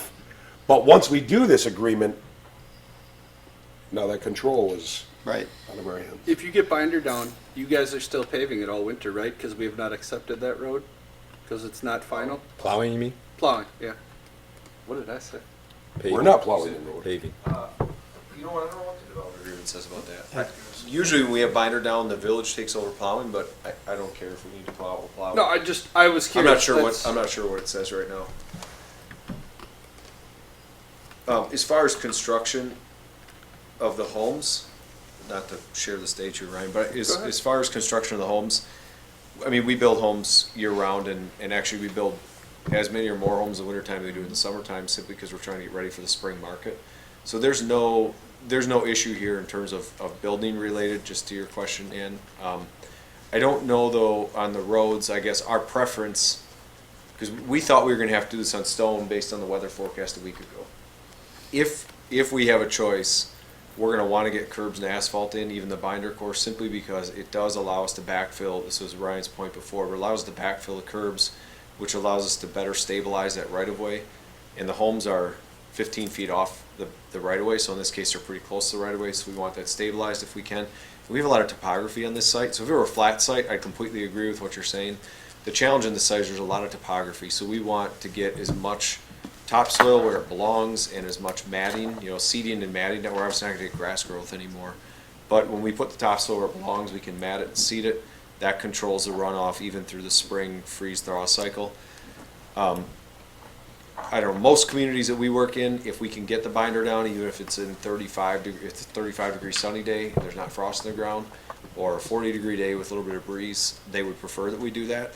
And that would be my recommendation too. I just think the site performs better over the winter months, and there are some things that can happen with the stone. Actually, I was learning this today, I didn't realize this before, but the stone and the subgrade can, if you have heavy vehicles going over it, a freeze-thaw situation, it can roll. If it rolls, then we're probably gonna have to go in and do some undercutting, more substantial potential undercutting in the spring. So I think we're better off if we can, if the weather cooperates, to get at least the curbs in for sure and get it backfilled. And if we got stuck with stone there, if we had to put a shallow layer of asphalt on, we could do that if we really got trapped. But the reality is I'm hopeful that if it gets nice next week and continues through Thanksgiving, which at least the extended forecasts look that way, I think we can get the curbs done, backfilled, do this the right way, get the binder in, and then all this is kind of a moot point. This is just a backup to make sure that in the event that we get caught somewhere in that process, that we've got a backup plan, and that staff is authorized to work with us and literally make decisions like the morning of or the day, the next day, okay, let's do it or let's not do it. We just have to make sure we have a backup plan, because otherwise we're gonna be pushing really hard to do it. I mean, we've done some wild things. We've heated roads before. There's ways to pull frost out if you have to, but it's not ideal either. So Right. Ryan, we're just sorry, go ahead. Matt. Ryan, you said that there's a 3-step process in place, and you said that Rupert and Milky will be there to make that call on whether work can proceed that day for if it's a frost call. 34 and no wind, but the sun is shining versus whatever, like you said. Right, if it's that's 20 what- mile an hour wind and 36 degrees, it's a bad day and it's cloudy. That's what we do. Okay. Chief, fire department, safety issues. Chief, police department, if you guys could step forward. I just want to make sure that if everybody's on, I mean, I'm not a professional in this, so if everybody's, I don't want to, and Dave Felker and Scott, or building G, inspector. if you guys want to come up, and I'm sorry to put you on the floor, I'm not, I mean, No, that's fine. All We other just- staff. We if you discussed don't it. feel safe, we need to know about it, because we're going to make a Are we judgment ready for our group call. photo? And, yeah, because Chief, my understanding is that you felt comfortable, you were a part of those conversations. Yes, From yep, your I memo. drafted a letter, and as far as my end of it is just the fire safety end of it. And confident, and we talked about no occupancy, and of course, still understanding that there are construction crews on site that accidents happen at, and we have to be able to get to them. And we talked about the weight of our vehicles and our ambulances, and it's my understanding that it's straight in the driveway and to the left. Is that correct? That'd be phase one. That's phase one. So we felt okay, and I did include in my letter, however, that we would do our best, that we could not guarantee that they would get the same, as if they're, the same, we could get stuck halfway there, depending on the weather and the conditions. So Right. we would not be able to guarantee that we are going to be able Sure. to get there. I would echo that. Okay. How about, thank you, Chief and Chief, but DPW, DPW would prefer roads in, binder in. because we do not want that hydraulic happening with the mud working its way into the base. Because if it does stiffen up, if we proof roll that in the spring on a really cool day, that could stiffen up inside that base, and we'd prefer binder under, and that might pass proof roll. That's why we'd prefer binder because of the hydraulics. We want curb and binder. Okay, That's what we'd prefer. okay. Thanks, everybody. Any issues with you, Scott? No, I can get to the site, so that's not a problem.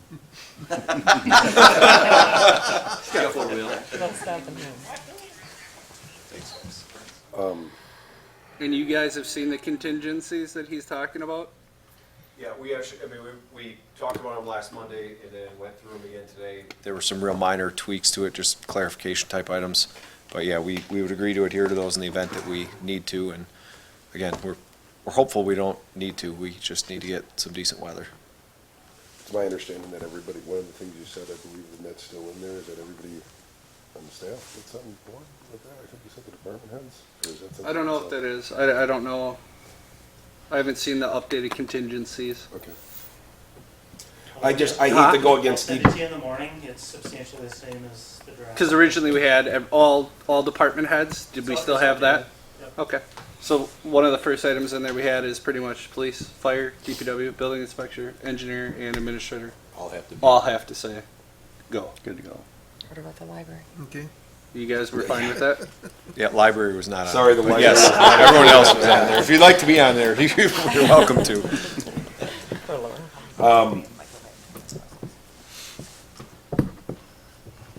What are the chances you're gonna get the curb and binder in? As of today, based on the fact that we're supposed to get out of freezing temperatures by Thursday or Friday at the latest this week, I feel pretty good the frost's gonna be out of the ground early next week. I mean, what we're tentatively hoping to do is put curbs in like early next week, let's say Monday, Tuesday, Wednesday, and then curbs have to cure. We'll do high early concrete, we'll cover them, of course, so they hopefully cure faster. We probably backfill late next week is the hope. And if we backfill late next week, we should be ready for asphalt basically either kind of the Saturday of deer hunting weekend. And I keep pointing out deer hunting weekend because it's hard sometimes to get labor that weekend. A lot of people are up north, which way I'm pointing. And so that Monday, Tuesday, Wednesday, the following before Thanksgiving, that would be the goal Okay. of paving. So I feel good about it right now, but you know, the forecast, you just never know. I want DPW to know that in that agreement, and I'm asking and relaying the message, in that agreement, all those department heads have to be on board before any phase takes place. Is that correct? Absolutely, it will be involved. No, and I'm letting you, I'm making sure that you know, because I don't want you thinking I'm not Thursday, Friday. stepping on your toes in any way, because it'll be your call on And we've been in DPW those meetings. or anybody else, if all of a sudden fire chief or police chief or anybody decides something else. But, I mean, it sounds, I'm not gonna go against, yeah. And staff had their concerns about road, everything that you guys brought up, and that's why we've had quite a few meetings to make sure we don't Then you want do a diligence. sinkhole type situation again. And Matt and Brian both understand, and they want to do what's right. They also want to build, and that's why we're trying to figure out the best way to accomplish everything. If they build on stone and next year in the spring, they know that some of the road could fail. Right. You know, so if they get to pave, that's R&M saying everything is good to go. I mean, that's our engineering firm, you know. Well, and if that binder fails next year, it's still our problem. Correct. It's not the village's problem, so if But I the was saying the binder- gravel right. of the, But if we do end up paving in inclement weather, I mean, it's gonna, let's say it's 36 degrees, that's not exactly as nice as when it's 70 and sunny. If something's wrong with that binder next spring, that's why we, you know, before you do a final lift of asphalt, you go walk everything, you see whether Yep. there's any settling issues, and you tear out what's necessary, so. And I think that's Again, where this- Ryan was saying that it could end up costing you even more money, because then if something was wrong, you will make them dig it as far as it's gotta be done so that the road can be right. Right. Okay, all right. Thanks, Matt. Yep. I mean, Any Mr. other- Newman, thank you. No, that's okay. Any other questions though before? Do we need a vote? I don't know if, Yeah. do we need a motion on this or I'll is make this a just motion kind to of a- approve do the we? binder. Yeah. Based on the Motion. contingencies. Based on the Wait, what are we doing? No, we're moving a binder. It's Not allowing, binder. pretty much I think this. you're It should- taking a motion to approve the contingency plan. Contingency plan. Allowing building permits on the stone base. Yep. In the event that they are not able to get the curb and the binder installed. Yep. That's right, what I was saying, gonna say. So it's been moved. Got that, Darlene? I do. Second. We're recording. Did you second, Rick? Yeah. It's been moved and seconded to approve the contingency plan for the Newman developments up at the Glen at Overlook Trails. Second.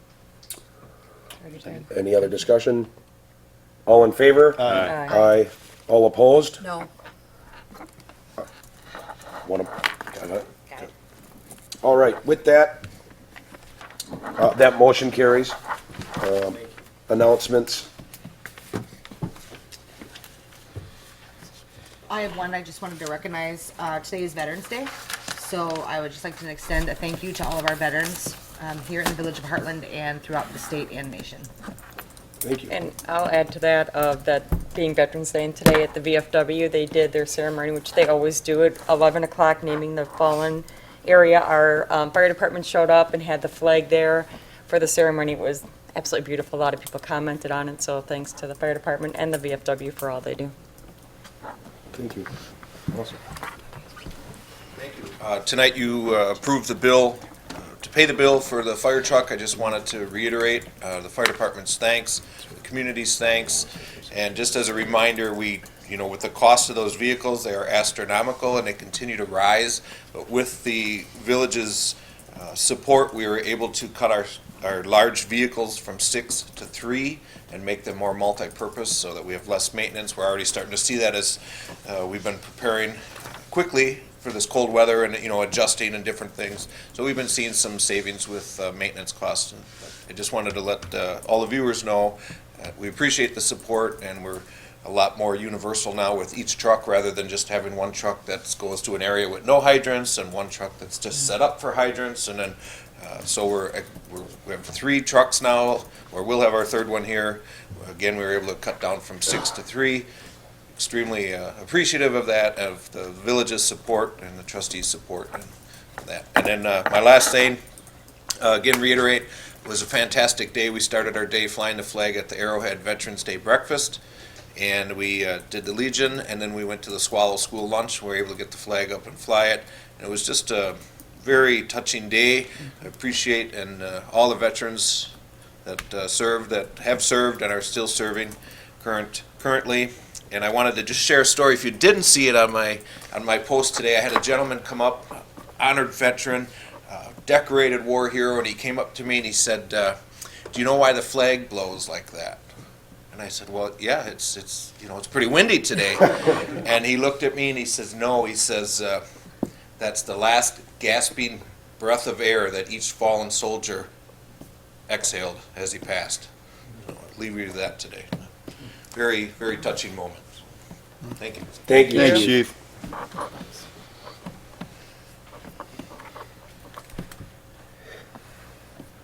If we have no other announcements, at this time, we have a consideration of a motion to recess to closed session pursuant to state statutes 19.85, 1C, for the purpose of considering employment, compensation, or performance evaluation data of any public employee over which the governmental body has jurisdiction or exercises responsibility. I'll make a motion to recess into closed session. Second. It has been moved and seconded to recess to closed session. May I have a roll call vote, please? Trustee Anson? Aye. Trustee Doral? Aye. Trustee Myers? Aye. Trustee Walshiger? Aye. Trustee Lucky? Trustee Connor? Aye. President Vanderstel? Aye. At this time, we will go into closed session. We will recess for 3 to 4 minutes to let us, maybe even 5, to let us do all.